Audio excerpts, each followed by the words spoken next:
years back but me ìfẹ́ wọn gbà yẹn wọ́n padà wá sí life mi ní bí 3 years ago tó ń sọ fún mi pé ọmọ pé kí n wá fẹ́ wọn mo dẹ̀ sọ fún wọn pé mi ìfẹ́ wàhálà mi ìfẹ́yàn tó bá ti níyàwó pé mo gbọ́ pé wọ́n ti níyàwó at that time mi gan ṣì marry mo ní mo ṣì marry wọ́n ní pé kí n wá fẹ́ wọn pé since tí ọkọ tèmi tí mo fẹ́ tó ń máa treat mi pé kí n wá fẹ́ wọn má níyàwó wọn kọ́ wọ́n ní aṣẹ́wó ló ń ṣe káàkiri ní Turkey pé àwọn ò ní interest láti fẹ́ pé wọ́n ti lé lọ pé bó ṣe ń ṣaṣẹ́wó local ló ṣe ń ṣaṣẹ́wó international pé àwọn èèyàn send evidence wọn ibi tó ti ń báyàwó wọn sùn oríṣiríṣi wọ́n send ẹ̀ sí mi. Kábíyèsí now came to London ní June 2023. Before then 2022 October wọ́n ti ń bá mi sọ̀rọ̀ pé kí n jọ kí n bá wọn gba fóònù pé àwọn á máa sanwó ẹ̀ fún mi. Wọ́n láti lọ sí EE. I send you the evidence. Wọ́n láti lọ sí EE láti lọ gba fóònù fún Kábíyèsí tí màá máa san lóṣooṣù because it's contract and it's contract for 24 months. I send him the phone. Through ọ̀rẹ́ wọn kan báyìí lọ́n fi ní kí n bá wọn send ẹ̀. Mo send ẹ̀ through ọ̀rẹ́ wọn yẹn wọ́n ní Kábíyèsí láwọn máa sanwó ẹ̀ fún mi lóṣooṣù. That was October 2022. Wọ́n tún bẹ̀ mí pé kí n má bínú contract tó ń lé kò tí ì bọ́ sí pé tó bá ti bọ́ sí pé wọ́n máa sanwó yẹn lóṣooṣù kó wọ́n á backdate ẹ̀ mọ́ lókè. So à ń sọ̀rọ̀ títí wọ́n ṣáà ní kí wá fẹ́ wọn. So June 2023 Kábíyèsí now came to London. Wọ́n wá sọ fún mi pé he came to London fún birthday grandchildren wọn. So grandchildren ọmọ princess ọmọ mommy princess that introduced me to you. So now ìgbà tó ń débi ìgbà wọn wá ní pé ibi tí ọmọ yẹn gbà fún wọn pé kò wà conducive pé ibẹ̀ yẹn ò yẹ fún ọba láti máa wà pé ibẹ̀ yẹn ò dáa rárá má lókè. Wọ́n wá ní òkè pé kí n yá wọn ní £1,000 pé àwọn á fún mi padà. Mo wá kówó yẹn fún wọn cash kò fún wọn kò tí lára 53 million mo kó cash yẹn fún wọn. Wọ́n wá ní òkè pé àwọn á fún mi padà wọn ò fún mi padà. Wọ́n ní kí n má wọrí pé àwọn á fún mi padà má lókè. Bẹ́ẹ̀ ni pé ṣe ni máa yẹn máa fi ìkan sẹ́nu báyàn sọ̀rọ̀ ni. That was in June last year. Wọ́n wá ní pé òkè pé àwọn á ṣe birthday fún mi ní July. Birthday ní palace mo ní òkè inú mi tẹ̀ ti dùn pé wọ́n máa ṣe birthday fún mi. Wọ́n ní kí kọ́kàn mi lè balẹ̀ pé wọn ò níyàn kankan ní palace. Wọ́n wá ní pé kí n wá sí Nàìjíríà mo wá sí Nàìjíríà lóòótọ́. Kábíyèsí ò san 1 penny fún tíkẹ́ẹ̀tì bí èmi náà ni mo ra tíkẹ́ẹ̀tì. Mo wá sí Nàìjíríà mo wà ní palace. Kábíyèsí wọ́n ṣe IV pé wọ́n fẹ́ ṣe birthday fún mi kíní kan bọ̀ gbogbo owó birthday tán ná ọwọ́ mi náà ti gbà ìyẹn ti kúrò bẹ́ẹ̀. Then after tá ṣe birthday tán wọ́n wá láwọn fẹ́ mi legally bá ní Kábíyèsí ẹ mọ̀ pé mo ṣì marry pé mi lè fẹ́ yín pé mo láti ṣe divorce. Wọ́n á ní kí ló ń ṣe pé torí ọkọ ẹ pé ó ti ṣe kó tí ò dáa fún ẹ ó nà ẹ kíní kan pé àwọn bá mi ṣe wọ́n á ní òkè. So wọ́n á ní pé mo ní ibo náà ti máa ṣe wọ́n ní wọ́n á bá mi ṣe divorce ẹ̀ ó wá gba owó lọ́wọ́ mi. Mi wá mọ èèyàn tó bá ṣe èmi ò mọ anything nípa Nigeria divorce torí mi ṣe kan rí. So wọ́n wá gba owó lọ́wọ́ mi. Mo ṣàrí pé like 3 or 4 days later wọ́n wá send document kan sí mi pé kí n wo document yẹn kí n amend ẹ̀ if there's any error ní name àti orúkọ àti kí ṣáà wo if there's any correction ní orúkọ both defendant and complainant.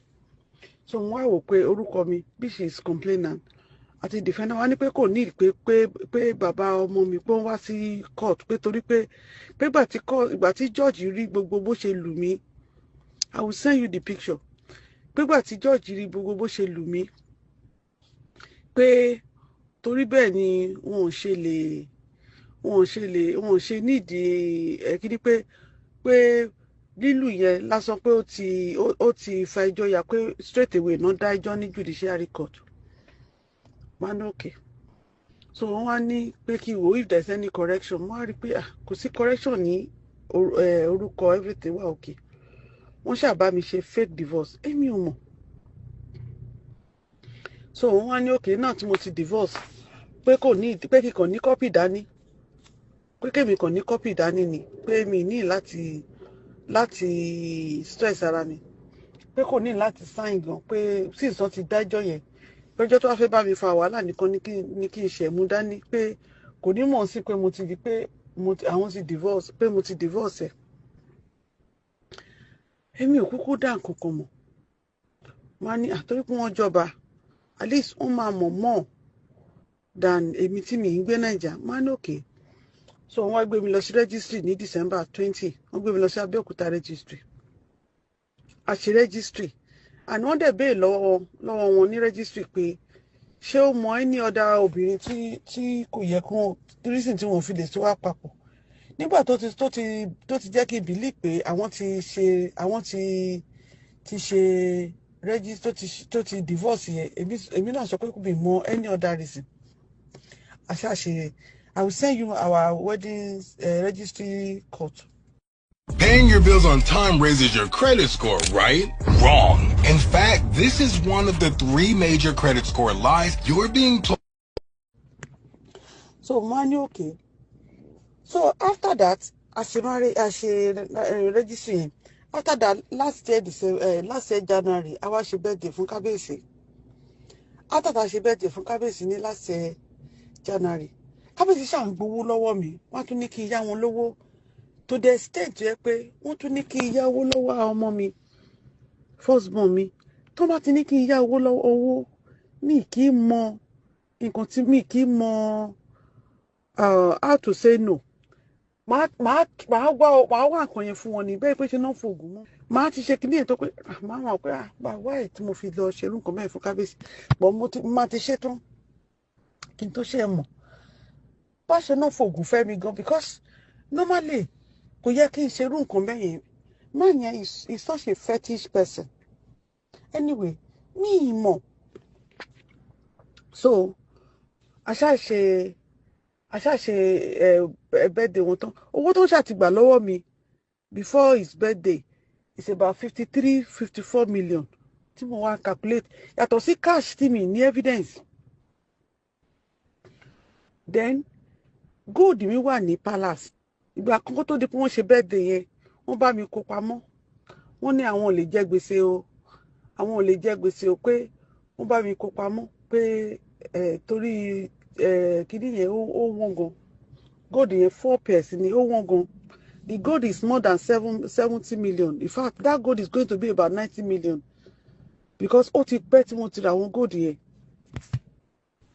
so mo ṣàbá mi kó gold yẹn pamọ́ mo wá bẹ̀rẹ̀ sí béèrè lọ́wọ́ wọn pé kán bá mi gbé gold mi anyway ìgbà tá a parí birthday wọn fún ní January wọ́n wá síbí báyìí ní ìkẹ́mi ni èmi padà wá sí London ní February 6 ṣọ́dẹ̀ pé February 5th or February 6 one of the dates mo ṣáà wá sí London àwọn náà wá sí London padà ní February 12 ìkẹ́mi ní February 12 ibà náà ti ṣe Valentine so he now came to my house ó wá ní pé ìgbà tó wá rí lèmi wá ní pé wọ́n thank God pé wọ́n choose right pé àìní wọn dùn gan ni o pé wọ́n choose right even nígbà tí wọ́n ṣe birthday mo meet Dàpọ̀ Abíọ́dún mọ̀ mi before day wọ́n ti mú mi lọ sọ́dọ̀ Dàpọ̀ Abíọ́dún mọ̀ mi dáadáa máa send the picture mi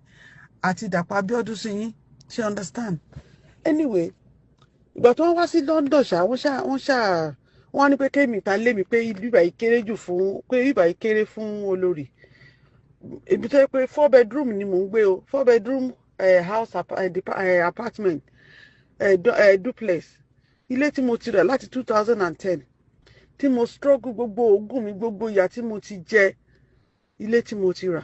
Wọ́n á ní pé kémi tà, pé àwọn àfọwọ́kùn pé kí n jẹ́ ká lọ ra lé mi. Tẹ́ bá rí, Ọlọ́run ló yọ mí, mo ti gbélé yẹn fún sí for sale. Torí kan tó bá ti ní kéèyàn ṣe kíákíákíá mo ti máa ṣe.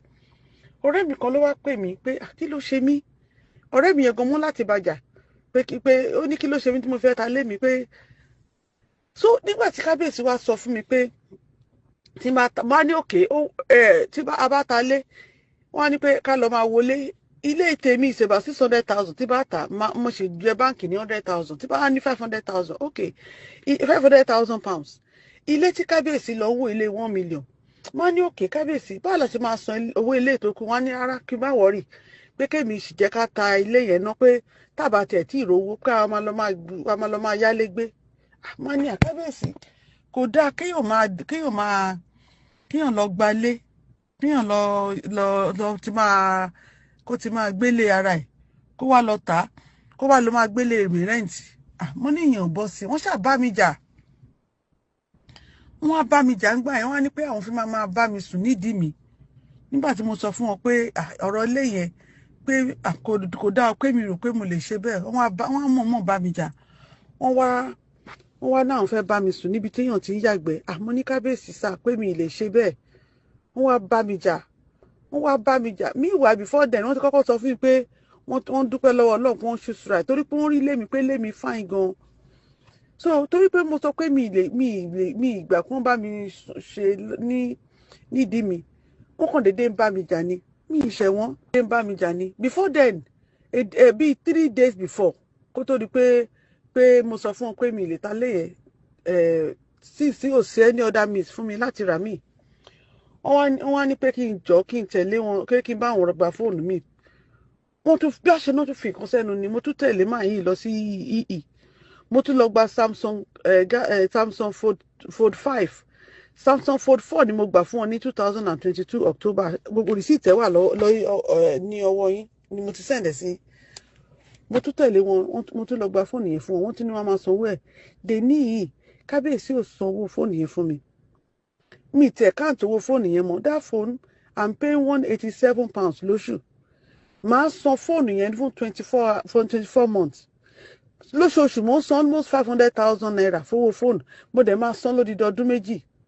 Mi ti calculate owó yẹn mọ́ owó tó gbà lọ́wọ́ mi o. Ìgbà tí mo wá sọ fún wọn pé mi lè ṣe tí mi lè jẹ́ kó bá mi sùn nídìí wọ́n ṣe mọ̀ọ́mọ̀ bá mi jà nìyẹn. Ìgbà tó ṣàpadà lọ sí Nàìjà wọ́n ṣe gbógun tì mí nìyẹn láì bá wọn jà. Wọ́n ṣe sọ fún mi pé kí lèmi èmi ò tẹ́ mọ kankan. Mi tẹ̀ wá bẹ́ẹ̀ lọ́wọ́ kábíyèsí owó tẹ promise mi àwọn owó mi kọ́. Wọ́n ṣe gbógun tì mí nìyẹn. Wọ́n ṣe lọ padà lọ sọ́dọ̀ obìnrin tó ń fẹ́ tẹ́lẹ̀ nìyẹn. Meanwhile wọ́n sọ fún mi pé àwọn ò ṣe marriage pẹ̀lú obìnrin yẹn pé àwọn ò fẹ́ mọ́. Mo wá lọ ṣe investigation mi. Mo wá realize pé wọ́n tẹ̀ ṣe the same registry fún woman yẹn in 2019. I think it was October.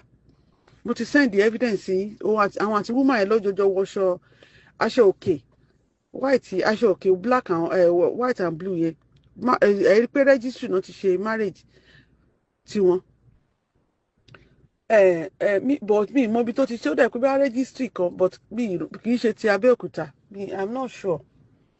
So ìgbà tí mo wá rí kinní yẹn àwọn èèyàn abẹ́ sí send oríṣiríṣi sí mi bí kan tí kábíyèsí ń ṣe bí kábíyèsí ṣe oríṣiríṣi máa ní ok kábíyèsí ẹ jọ̀ọ́ o àwọn owó mi kọ then àti gold mi àwọn ẹrù mi tó wà ní palace àwọn aṣọ mi torí máa yóò jẹ́ kí n kọ ẹrù mi mọ̀ pé bó ṣe máa ṣe nìyẹn mi mọ̀ pé bí kábíyèsí ṣe máa ṣe nìyẹn àwọn èèyàn abẹ́ sí send message sí mi pé ó mọ̀ tìbí wọ́n wọ̀n ẹ kábíyèsí 419 ni pé bó ṣe máa ń dùpọ̀ obìnrin káàkiri nìyẹn.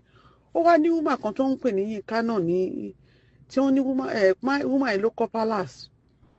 Wọ́n ní kábíyèsí gba owó lọ́wọ́ woman yẹn náà. Ìgbà tí ọ̀rọ̀ yẹn tó dé kìíní woman yẹn gan wá síta woman yẹn wá ó wá síta tó wá confess pé ìgbà tí kábíyèsí fẹ́ fòun ṣoògùn owó lòun ṣe sá kúrò ní palace. Mo lè send the voice woman yẹn sí yín so you understand the kind of person we are dealing with. Màá send the voice woman yẹn sí yín